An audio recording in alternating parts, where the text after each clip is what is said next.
हर कोई उम्मीदवार देते हैं, बहुत से निर्दलीय उम्मीदवार भी आते हैं। अब तो जनता के ऊपर में है, वो अखाड़ा में आएंगे, पहलवान लड़ता है तब ना पता चलता है कि कौन कैसा होता है। तो देते हैं तो जमहूरियत है, उनको रोक कौन सकता है।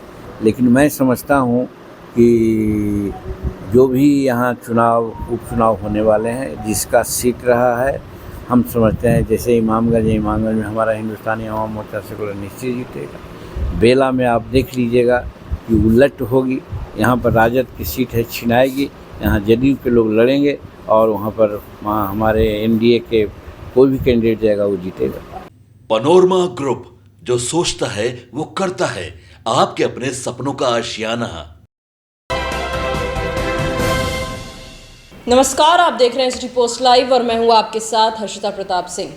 बिहार विधानसभा उपचुनाव को लेकर घोषणा जल्द हो सकती है, चुनाव भी नजदीक है। ऐसे में जनसुराज के सूत्रधार प्रशांत किशोर ने जहां एक ओर अपने उम्मीदवार उतारने का ऐलान कर दिया है, तो वहीं दूसरी ओर हम सुप्रीमो और केंद्रीय मंत्री जीतन राम मांझी ने भी प्रशांत किशोर को चैलेंज कर दिया है। जी हां, जब प्रशांत किशोर को लेकर जीतन राम मांझी से सवाल किए गए तो उन्होंने प्रशांत किशोर को चैलेंज करते हुए कहा कि बहुत सारे उम्मीदवार चुनाव में उतरते हैं, निर्दलीय उम्मीदवार भी होते हैं, लेकिन पहलवान की ताकत क्या है वो तभी पता चल पाती है जब पहलवान अखाड़े में उतरता है। तो पहले प्रशांत किशोर को भी चुनावी मैदान में उतरना पड़ेगा, तभी उनकी ताकत का अंदाजा लग पाएगा। विधानसभा उपचुनाव को लेकर और क्या कुछ कह रहे थे जीतन राम मांझी का ये बयान सुने। देखिए, सब लोग यात्रा निकाल रहे हैं, तो अगर हिंदू स्वाभिमान कर करके यात्रा निकाल रहे हैं तो इसमें क्या दोष है भाई। सबको अपना फ्रीडम है, अपना यात्रा निकालें। कोई अधिकार यात्रा निकालते हैं, कोई स्वाभिमान यात्रा निकालते हैं, कोई हिंदू बचाओ करते हैं, कोई कुछ करते हैं। तो यात्रा निकालने की जमहूरियत है, जनतंत्र में सबको अपना काम करने का स्वतंत्रता है।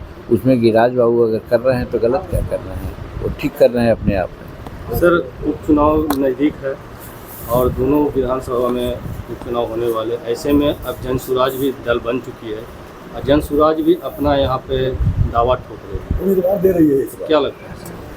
हर कोई उम्मीदवार देते हैं, बहुत से निर्दलीय उम्मीदवार भी आते हैं।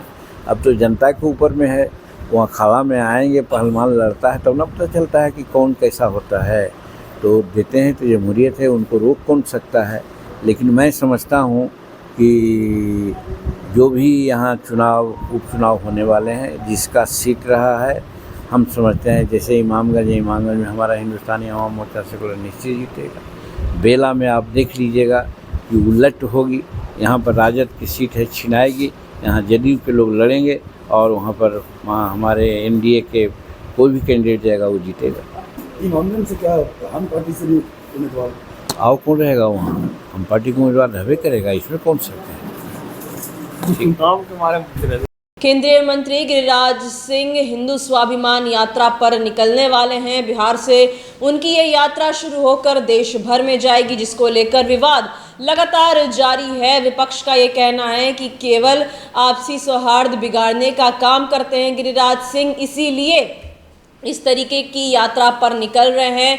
गिरिराज सिंह की यात्रा को नौटंकी भी विपक्ष ने कह डाला था। वहीं दूसरी ओर जीतन राम मांझी ने पूरा समर्थन गिरिराज सिंह की यात्रा को दिया है। कहा है कि अगर वो ऐसी यात्रा पर निकल रहे हैं तो इससे किसी को कोई परेशानी नहीं होनी चाहिए। पूरी तरीके से गिरिराज सिंह का सपोर्ट करते नजर आए जीतन राम मांझी। वहीं दूसरी ओर विधानसभा उपचुनाव को लेकर बड़ा बयान दिया है उन्होंने।